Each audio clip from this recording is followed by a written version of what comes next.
अध्यक्ष महोदय, या ठिकाणी एकूण राज्यामध्ये योजनांची संख्या बापूंनी या ठिकाणी विचारली। एकूण योजनांची संख्या 51,560 आहे। त्याच्यापैकी 26,499 योजना पूर्ण झालेल्या आहेत। त्यामध्ये 100% ज्या योजना पूर्ण झाल्या आहेत त्याच्यापैकी आता जर आपण पाहिलं तर 75 ते 99च्या दरम्यान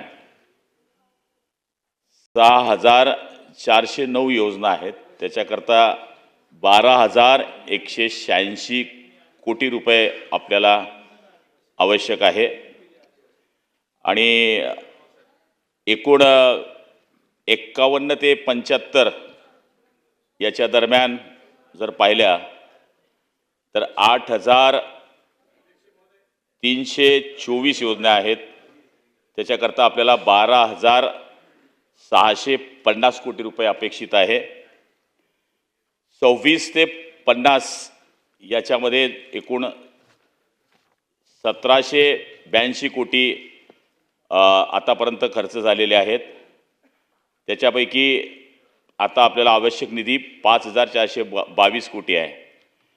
आत्ताच आपण पाहिलं असेल की माननीय पंतप्रधानांनी आणि माननीय CR पाटील साहेब जे आपले जलशक्ती मंत्री आहे त्यांनी 10/3/2026च्या बैठकीमध्ये जल जीवन मिशनच्या करता 2028 पर्यंत डिसेंबरपर्यंत मुदतवाढ आपल्याला या ठिकाणी दिलेली आहे।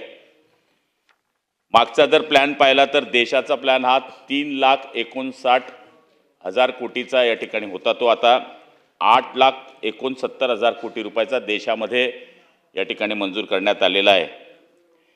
जल जीवन मिशनच्या अंतर्गत आपण पाहिलं तर आपला हिस्सा जवळपास 2%च्या आसपास येईल असा आमचा अंदाज आहे। तर आपल्याला 16,000 कोटी रुपये येणे अपेक्षित आहे। कॅश शेअरिंग असल्यामुळे आपल्याला त्याच्यामध्ये 8,000 रुपये टाका लागणार आहे। तरीसुद्धा आपल्या योजना बंद पडू नये म्हणून केंद्राच्या पैशांची वाट न बघता राज्याने आदरणीय मुख्यमंत्री असतील उपमुख्यमंत्री असतील यांनी त्याची वाट न बघता आतापर्यंत आपल्याला 4,800 कोटी रुपये केंद्राचे न येता बिल अदा करण्याकरता हे पैसे दिलेले आहे। आम्हाला खात्री आहे की उद्याच आमचं या ठिकाणी MOU होणार आहे, कारण की केंद्राने अट घातलेली की MOU करा, ONM पॉलिसी आणा, या सगळ्या गोष्टींचा आम्ही आता अभ्यास केलेला आहे। मुख्यमंत्र्यांची माझी कॅबिनेटच्या दिवशी भेट झालेली आहे।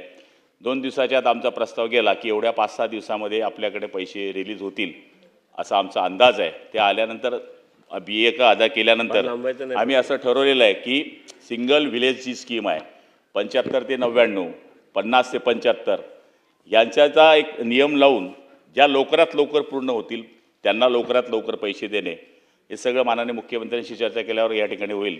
आणि मला खात्री आहे की शेवटी पैशांच्या करता या योजना काही प्रमाणात थांबल्या हे सत्य आहे।